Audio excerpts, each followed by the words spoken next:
Market Journal, television for agricultural business decisions, is a presentation of the University of Nebraska-Lincoln's Institute of Agriculture and Natural Resources. Promotional support is provided by the Nebraska Farmer Magazine.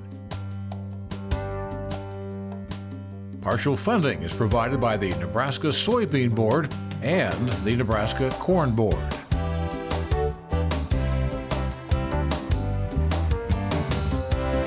Well, thanks so much for joining us here today on Market Journal. I'm Brian Stuskett, coming to you this week from downtown Omaha, here inside the CHI Health Center. Each year, the Triumph of Ag Expo is one of the final events that area producers attend before gearing up for the spring planting season. That is once again the case this year, as attendees took in the sights of new products and equipment on display here at the show. Now, coming up on today's broadcast, we'll talk about soil health through crop diversity. Darin Newsom will stop by to share some of his thoughts on the grain markets. And as always, we'll review what's ahead for the week when it comes to weather. All of that is coming up on today's show, but first. Last week, Nebraska Extension hosted the annual Women in Ag Conference in Kearney. The two-day event featured a strong lineup of guest speakers and engaging workshops for those in attendance. Despite Mother Nature dropping a fair amount of snow between the first and second day, attendance was strong at this year's event. Participants at this year's gathering were privy to several educational workshops that range from financial decisions to cattle nutrition and everything in between. Friday's keynote speaker, Paul Stoddard of the University of Illinois, had a strong message for those in attendance.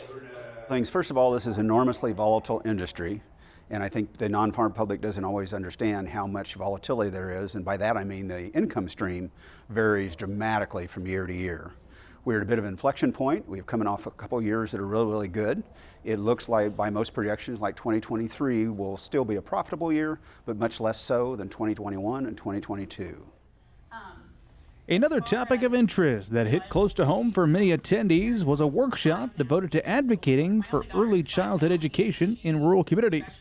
Nebraska's We Care for Kids campaign is an effort to build support for quality early childhood education for all Nebraska families. So We Care for Kids is a community-based statewide effort to build support for quality early childhood care and education here in Nebraska. There is a tremendous need across our state, so we are looking to help families connect to resources. We want to elevate early childhood teachers and provide resources so communities can spread the word and start those conversations. The topic of beef nutrition can seem intimidating and difficult at times, but an extension educator that presented took charge of the workshop that was designed to simplify how we look at beef nutrition. Thank you. Yes, we make it complicated. It's not that complicated. So we used visuals and logic to make it simple, and narrowing the range of concern, if you wish, for which the person should worry about for the amount of energy that should be in a feed or in a diet for a given group of cattle. That range being from 50 to 90% of energy that an animal can use. So in doing that, hopefully we made it simpler for individuals in the session to separate it out. You know, on the lower range, closer to 50%, that's the cows with their baby calves, etc. In the middle range, 60 to 70%, that's growing animals, heifers and steers. And in the higher range, closer to 90%, finishing cattle. It's always a fun time seeing what's new at the Women in Ag Conference. Over the next several weeks, we'll have more in-depth coverage of the workshops that were given at this year's conference. If you'd like to learn about the Women in Ag Conference in the meantime or other events offered through the Women in Ag program, be sure to bookmark their webpage. It is wia.unl.edu. Up next, we are taking a look back to our time out in Portland, Oregon with the Nebraska Wheat Board. One of the tours took us over to Vancouver, Washington in order to get a first-hand look at one of the busiest grain export terminals in the U.S. United Grain has been serving more than 2,000 producers and suppliers in the Pacific Northwest and Northern Plains for more than 50 years now. Market Journal's Bill Dodd has more on our time. About 100 miles up the Columbia River from the Pacific Ocean, the Port of Vancouver, USA, is a premier shipping gateway for the United States and Canada. This port brings together a unique combination of location, experienced labor, and specialized equipment to move everything from steel and aluminum to wind turbines and, of course, grain. This facility is responsible for shipping up to 6 million metric tons of grains and oilseeds to destinations around the globe. One company involved in a great deal of grain exporting from this terminal is United Grain. United Grain Corporation is one of the premier grain exporters here in the Pacific Northwest. We strive to provide premier service to our customers, our suppliers, everybody that we work with. We do so by being one of the most reliable companies here to work with. That includes logistics, pricing, information, just anything that we can do to kind of separate us from the rest and just give that premier service. We hold 8 million bushels here, but we strive, to do minimum 18 million bushels out of our export spout onto the vessels. So we're not storing grain here. We're buying from our suppliers who originate from the growers directly, trying to give them the best market insight, giving them the best prices possible, and also meeting the needs of our overseas customers as well. Some of our biggest buyers are in the Philippines, of course, Japan, Thailand. We do a little bit of business in South America. Can't forget China. China has been a big boost in our demand as well. Harvest can be one of the busiest times of year for farmers here in the Heartland, so it stands to reason, while farmers are laboring in the fields for their yields, the good folks at United Grain are prepping to receive, store, and ship any commodities that will eventually find their way to the Pacific Northwest and the Port of Vancouver, USA. There are, the way the structure works, based on harvest, really. When the wheat comes out of the fields in August, September, it's a lot of wheat coming out of the fields, and we got to have homes for it. So our price structure shows as such. Our prices get cheaper August, September. We need to sell boats to keep the grain fluid. Same thing October, November, when the soybeans and corn come off the fields, we need to have homes to support the supply coming out of the fields. Typically, April, May, June, the buyers know it's going to get cheaper for new crop harvest, and that's usually our slowest time. Crops such as corn, soybeans, and wheat are primarily transported via rail system directly to United Grain. From there, the rail cars are emptied, the grain stored and reloaded onto a maritime vessel for export. Given the tight schedule our rail system runs on, once a train arrives, the unloading process happens with impressive speed and attention to detail. We handle all the wheat varieties: white wheat, winter wheat, spring wheat, corn, soybeans. We've handled canola. I know in the past we've handled barley. The railroad, they give us incentives to unload that as quick as possible. 10 hours is what they want us to unload it in to reach our incentive, and we can usually unload a 110, 120 car shuttle in about 8 hours. The vessels also kind of depends. When we're shipping 60,000 tons of one commodity, we can get a vessel done in about 48 hours. Where we kind of, again, separate ourselves from the rest. We have over 300 bins here at United Grain, so we're able to segregate, and we're able to load 4 or 5 different commodities on one ship, and that might take a little bit more time to get that done. When it comes to the work being done at United Grain, a core belief among the employees there is that everyone from the farmers in the field to the workers on the dock and the customers receiving commodities shipped should benefit from the work being done on this port. Just that United Grain, I truly am behind, some of our core values here, where we just strive to provide the best service to everybody that we work with. When I was training, I remember my boss once told me, if we're not all making money, then there's no point in doing it. So I really take that into account and just try to make sure that everybody from supply to the people we work with all the way to our overseas buyers is happy and content. Wrapping up our tour of this facility, one thing was clear. Hosting groups of producers like those we traveled with was an important aspect of the culture surrounding United Grain. Having the ability to connect growers with the final destinations of the commodities they produce is one of the greatest aspects of this job. To connect our suppliers with the destinations is huge for us. I think it makes the growers, the farmers, feel more valuable to see where their wheat's going, that they're actually feeding the world. As we head into the latest growing season and anticipate another harvest, keep in mind the workers in ports around the United States will be ready and waiting to ensure your commodities reach their final destination. Reporting for Market Journal, I'm Bill Dodd. All right, thank you very much for that story, Bill. The Nebraska Wheat Board is not the only group that invites producers on that kind of a trip. This week, the Nebraska's Soybean Board hosted their annual See for Yourself tour in the Pacific Northwest. 15 farmers and industry representatives were part of that trip. Market Journal's Alex Makovica was with them and will bring us more on that story coming up next week. Well, I mentioned earlier that we are on location this week, coming to you from this year's Triumph of Ag Expo here in Omaha.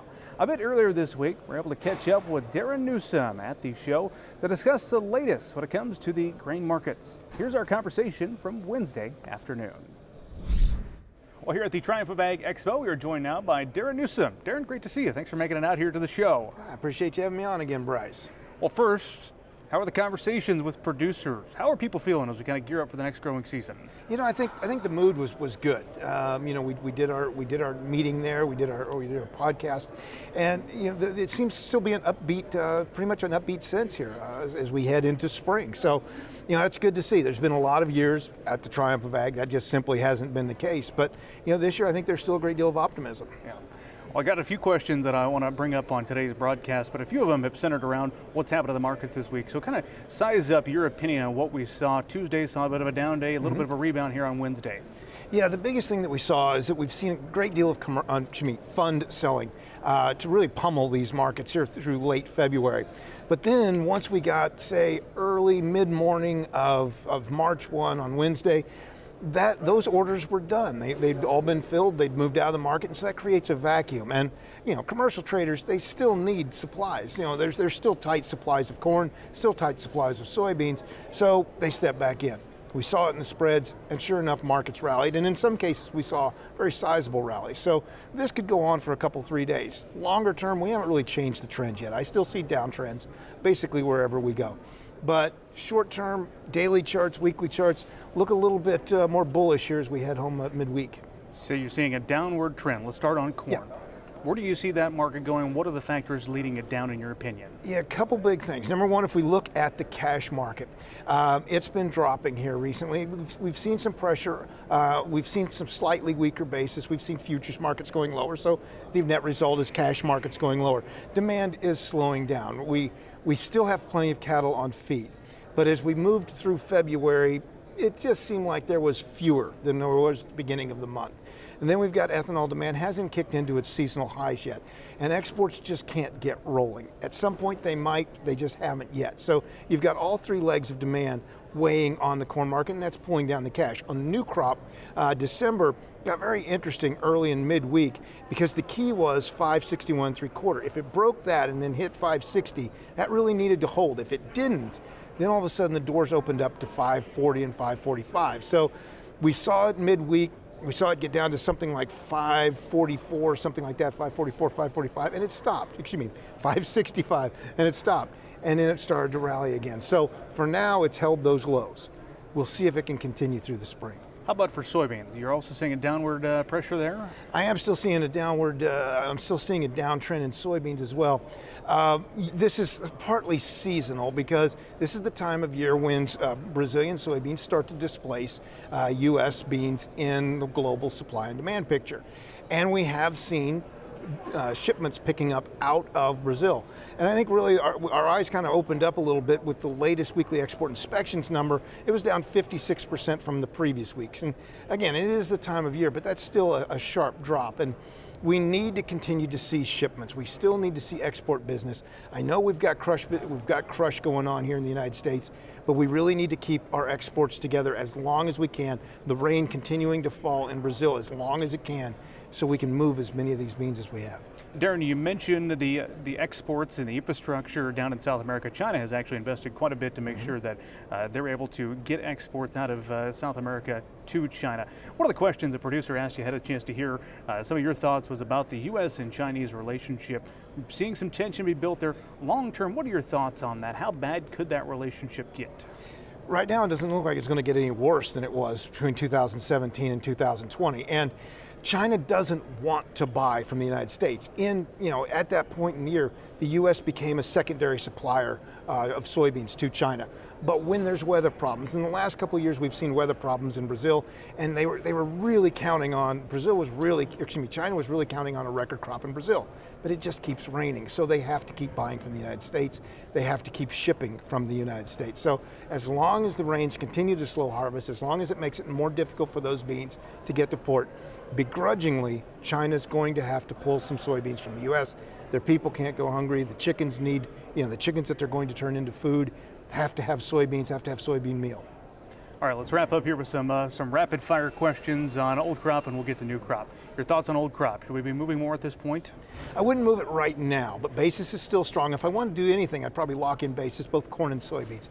And then let's see if we can't get the May, July contracts to rally a little bit, move back out of this hole that they fell into during February. And I think that'll give us a better overall price. On the new crop side of things? Be very cautious, more so on corn than soybeans, because everything is set up for some fear to be taken out of the corn market. Over the last 6 months, we saw D's corn buy acres away from November soybeans.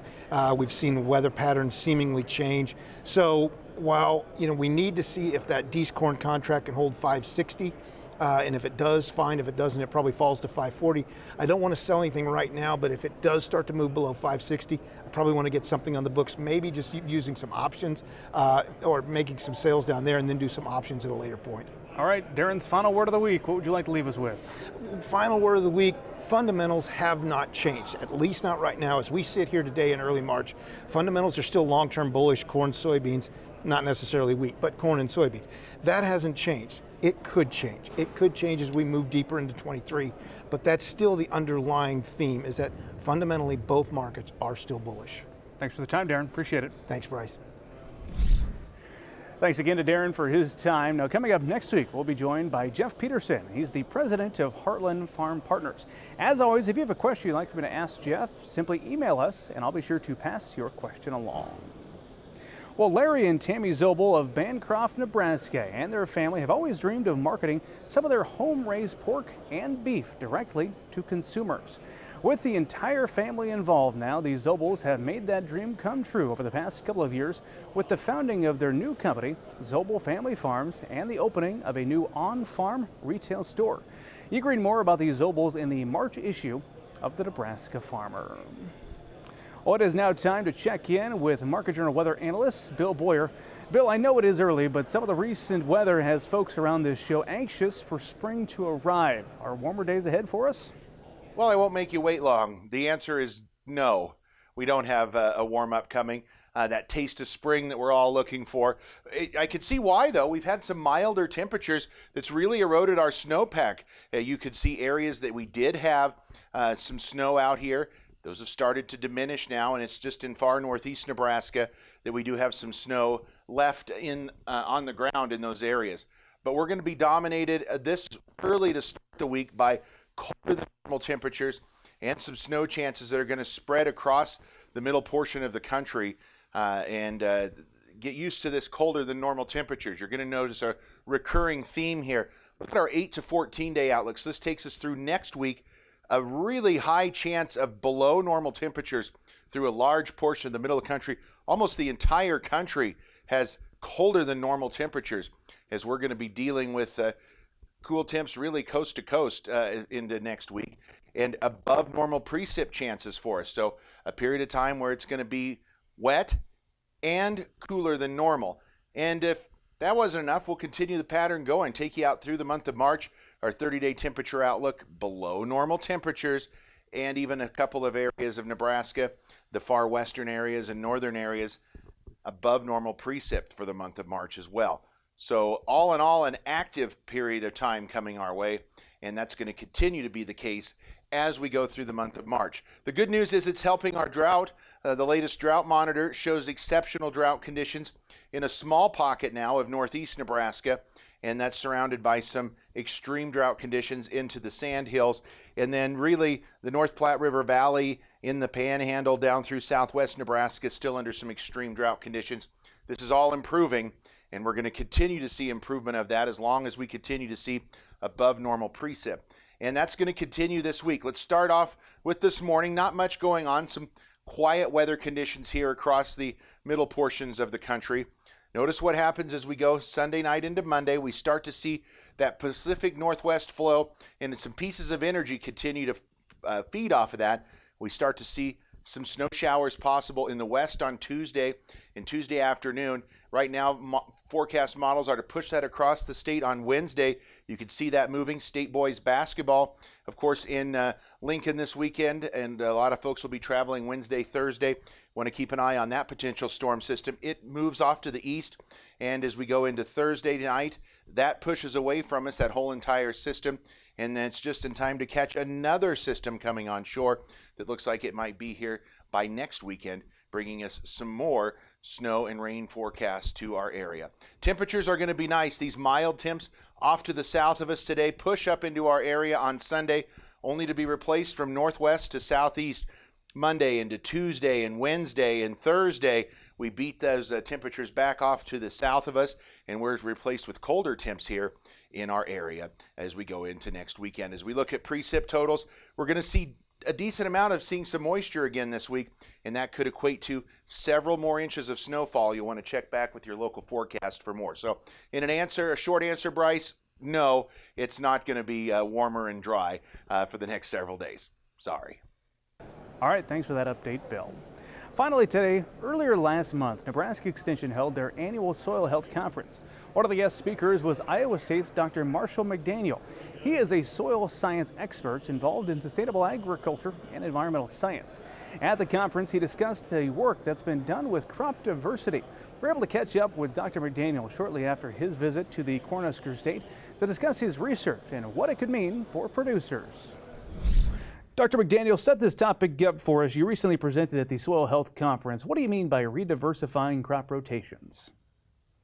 Yeah, it's great to be here with you. I'm really excited, Bryce. And so what I mean by rediversifying agriculture systems is, and I often colloquially refer to it as grandpa's rotation. I've heard a lot of farmers tell me about their grandpa's rotation, which usually included a small grain and maybe a few years of alfalfa. And so we have a long-term experiment here in central Iowa near Ames, where we've been testing this longer diversified rotation with oats and alfalfa compared to what I like to call the business as usual corn soybean rotation. And we found overwhelming evidence of the benefits to soil health and sustainability that I'm hoping we can talk more about today. Yeah, I'd love to learn more about that research site and some of the things you've learned so far. But one more time, say the crops you've been rotating there and some of the results you've seen. Yeah, so our control, or the business as usual, is a corn soybean rotation, and the experiment has now been in place for over 21 years.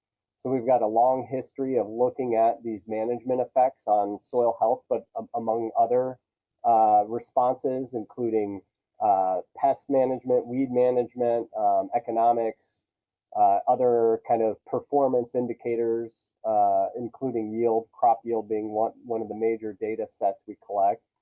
But yeah, the more diversified rotation, there are two other rotations besides corn soybeans. There's a corn, soybean, oat, and then red clover, and that also receives mostly composted cattle manure as its source of fertility rather than synthetic fertilizer. And then there's a corn, what we call the 4-year rotation: corn, soybean, oats, alfalfa during that year, and then another year of alfalfa that we will also then add composted cattle manure, and that one we, as I mentioned, we call the 4-year rotation. So what have you seen when it comes to the results? Is there one that's been better than the other?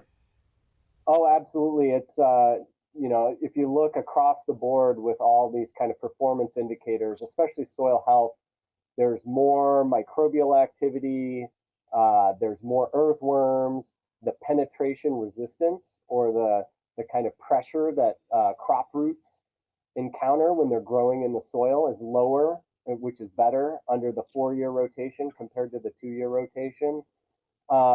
We've got nitrogen in more kind of slow release forms. The bulk density is lower under the 4-year rotation. We've got better weed suppression, so we have to apply less inputs like herbicides. We've also shown that, you know, adding the cattle manure and having a legume like alfalfa, which is a very good nitrogen fixing crop, we've lowered our synthetic fertilizer inputs, which is important to farmers these days because of the high price of nitrogen fertilizer. And yeah, the list goes on. There's more I could go over, but I think that's kind of the ones that come to top of mind. One that some of the growers asked about is the profitability.